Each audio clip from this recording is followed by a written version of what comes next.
कुणबी समाजाचा इतिहास असा आहे की आज महाराष्ट्रात असा एकही भाग शोधणं कठीण आहे जिथे कुणबी समाज नाही.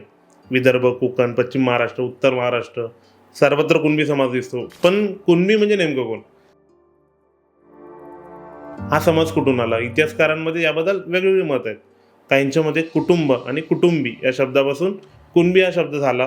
काही अभ्यासकांच्या मते कुण म्हणजे लोक आणि बी म्हणजे बियाणं म्हणजे जमिनीशी आणि शेतीशी जोडलेला समाज. इतिहासात कुणबी ही ओळख मुख्यतः शेतीशी जोडलेली दिसते.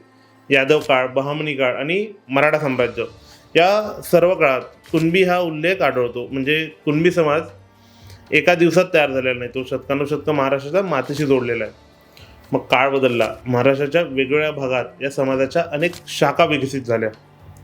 विदर्भातील काही शाखा बघायच्या झाल्या तर तिरोळे, धनोजे, घाटोळे, वांडेकर, कोकणातील कुणबी, उत्तर महाराष्ट्रातील लेवा पाटील अशा अनेक शाखा घडत गेल्या.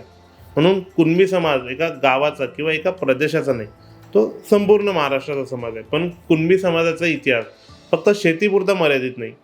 स्वराज्याच्या काळात अनेक कुणबी कुटुंब सैन्यात दाखल झाली, प्रशासनात पुढे आली, स्थानिक सत्ताकारणात महत्त्वाची भूमिका पार पाडली.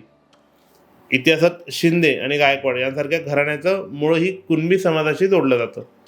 आणि संत परंपरेत संत तुकाराम महाराजांचं नाव घेतल्याशिवाय हा इतिहास पूर्णच होऊ शकत नाही. म्हणूनच कुणबी समाजाचा इतिहास फक्त एका समाजाचा इतिहास नाही आहे, तो महाराष्ट्राच्या शेतीचा इतिहास आहे, परिश्रमाचा इतिहास आहे, मातीशी असलेल्या नात्याचा इतिहास आहे.